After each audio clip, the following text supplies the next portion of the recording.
Hi friends, welcome to my style cooking channel. இன்றைக்கி நம்ம ஒரு ஹெல்த்தியான ஈவினிங் ஸ்நாக் ரெசிபி தான் பார்க்க போகிறோம். இனிப்பு பூரண கொழுக்கட்டை, அதுவும் கோதுமை மாவில் செஞ்சு காமிச்சிருக்கேன்.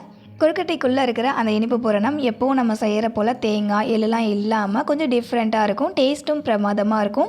ஓகே ஃப்ரெண்ட்ஸ், வீடியோக்குள்ளே போகிறதுக்கு முன்னாடி நீங்கள் இன்னும் நம்ம சேனல் மை ஸ்டைல் குக்கிங்கை சப்ஸ்கிரைப் பண்ணலை அப்படின்னா ப்ளீஸ் ஃப்ரெண்ட்ஸ் சப்ஸ்கிரைப் பண்ணிக்கோங்க. அண்ட் இன்றைக்கி உங்க கூட ஷேர் பண்ணிட்டு இந்த ரெசிபி உங்களுக்கு பிடிச்சிருந்தது அப்படின்னா அந்த வீடியோக்கு ஒரு சின்ன லைக் கொடுத்துருங்க. முக்கியமாக அந்த ரெசிபி பற்றின ஃபீட்பேக்கை என் கூட மறக்காமல் ஷேர் பண்ணிக்கோங்க. அங்கே ரெசிபிக்குள்ளே போகலாம். இந்த பூரண கொழுக்கட்டை செய்கிறதுக்காக முதல்ல நம்ம மேல் மாவு ரெடி பண்ணிக்கலாங்க. அதுக்கு ஒரு பவுலில் 1.5 கப் அளவுக்கு கோதுமை மாவு சேர்த்துக்கோங்க. இது கூடவே 1/4 டேபிள் ஸ்பூன் நெய் சேர்த்துக்கோங்க. நெய் கண்டிப்பாக சேர்த்துக்கோங்க, கொழுக்கட்டை நல்லா வாசனையாக இருக்கும். 1/4 டேபிள் ஸ்பூன் உப்பு சேர்த்துக்கோங்க. உப்பு உங்கள் டேஸ்ட்டுக்கு தகுந்த போல் சேர்த்துக்கலாம். இப்போ மாவு, நெய், உப்பு மூணுமே நல்லா மிக்ஸ் ஆகிற அளவுக்கு மிக்ஸ் பண்ணி விட்டுக்கலாம். மிக்ஸ் பண்ணி விட்டதுக்கப்புறமா இப்போது இதில் கொஞ்சம் கொஞ்சமாக தண்ணி சேர்த்து மாவை பசந்து விட்டுக்கலாங்க. தண்ணி நார்மலான தண்ணி ஊற்றி பிசையக்கூடாது. தண்ணியை கொஞ்சம் வெதுவெதுப்பான சூட்டுக்கு சூடு பண்ணிவிட்டு அதுக்கப்புறமா அந்த தண்ணியை மாவு கூட சேர்த்து பசந்து விடுங்க.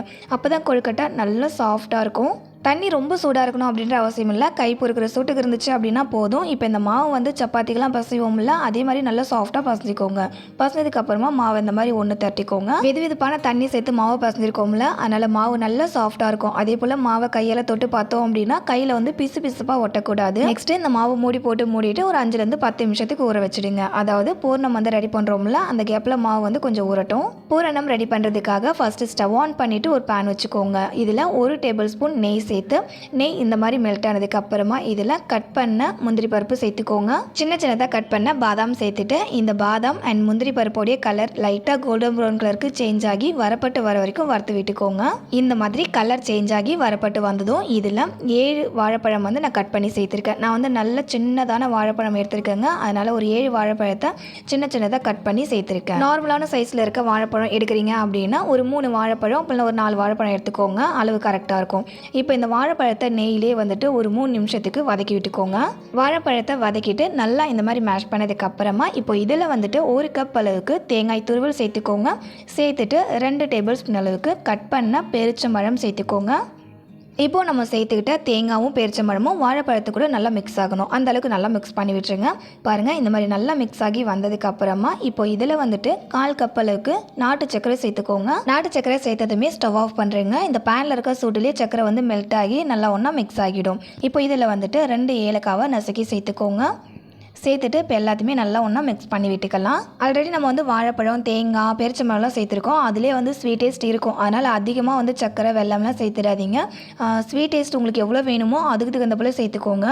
நான் நாட்டு சக்கரை சேர்த்துருக்கேன் அப்படின்றதால டேரெக்டாக சேர்த்துட்டேன். சப்போஸ் நீங்கள் வெல்லம் சேர்க்குறீங்க அப்படின்னா 1/4 கப் வெல்லத்தை 2 டேபிள் ஸ்பூன் தண்ணியில் கரைச்சிட்டு அதை வடிகட்டி அந்த வெள்ளை தண்ணியை இது கூட சேர்த்து நல்லா மிக்ஸ் பண்ணிக்கோங்க.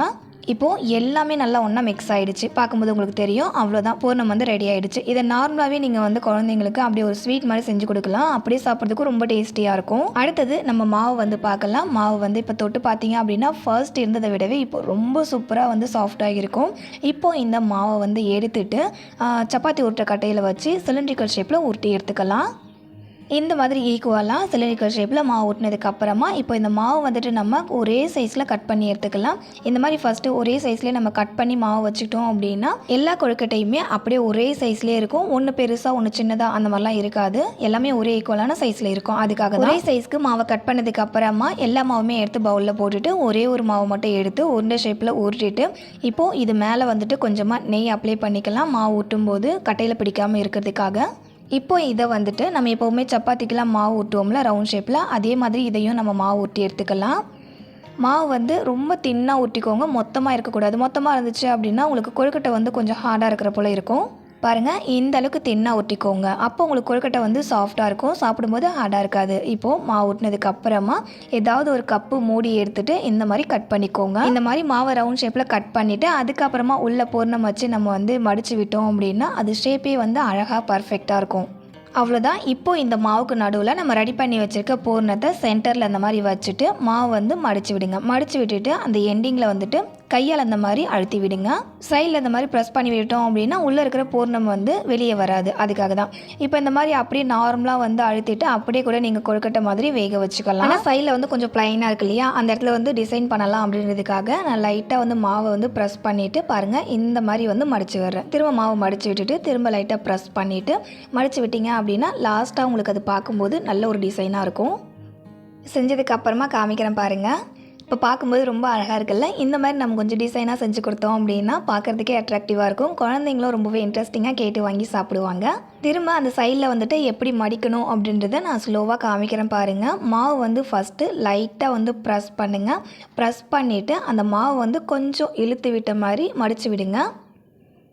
அவ்வளோதாங்க. இதே மாதிரி மீதி இருக்கிற எல்லா மாவுலையுமே கொழுக்கட்டை ஷேப்க்கு மாவு வந்து ரெடி பண்ணிவிட்டு உங்களுக்கு டிசைன் கொடுக்க பிடிச்சிருக்கு அப்படின்னா நீங்கள் இந்த மாதிரி டிசைன் பண்ணிக்கலாம். இல்லைனா அப்படியே எம்டியாக விட்டுடலாம்.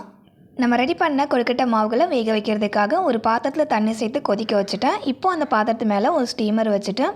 இப்போ இந்த ஸ்டீமர் மேலே வந்துட்டு நான் ஒரு ஈரமான காட்டன் கிளாத் போட்டுக்கிறேன். அப்படியே நம்ம கொழுக்கட்டை வச்சு வேக வச்சோம் அப்படின்னா அந்த பாத்திரத்தில் வந்து கொழுக்கட்டை மாவு பிடிச்சிக்கும். அதனால் இந்த மாதிரி ஈரமான ஒரு துணி போட்டுட்டு அதுக்கப்புறமா நம்ம கொழுக்கட்டை மாவுகளை வச்சு வேக வச்சோம் அப்படின்னா எடுக்கும்போது ஒட்டாமல் ஈஸியாக இருக்கும். ஈரமான காட்டன் கிளாத் போட்டுட்டு அதில் வந்துட்டு நம்ம ரெடி பண்ணி வச்சுருக்க இந்த கொழுக்கட்டை மாவுகளை வந்து ஒன்று ஒன்றா உள்ளே வச்சுடுங்க.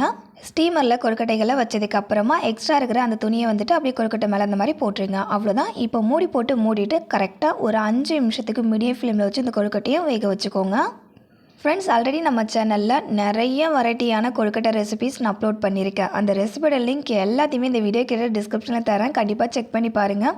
ரொம்ப யூஸ்ஃபுல்லாக இருக்கும் உங்களுக்கு. 5 நிமிஷம் கொழுக்கட்டையும் வேக வச்சதுக்கு அப்புறமா ஓப்பன் பண்ணி பாருங்கள்.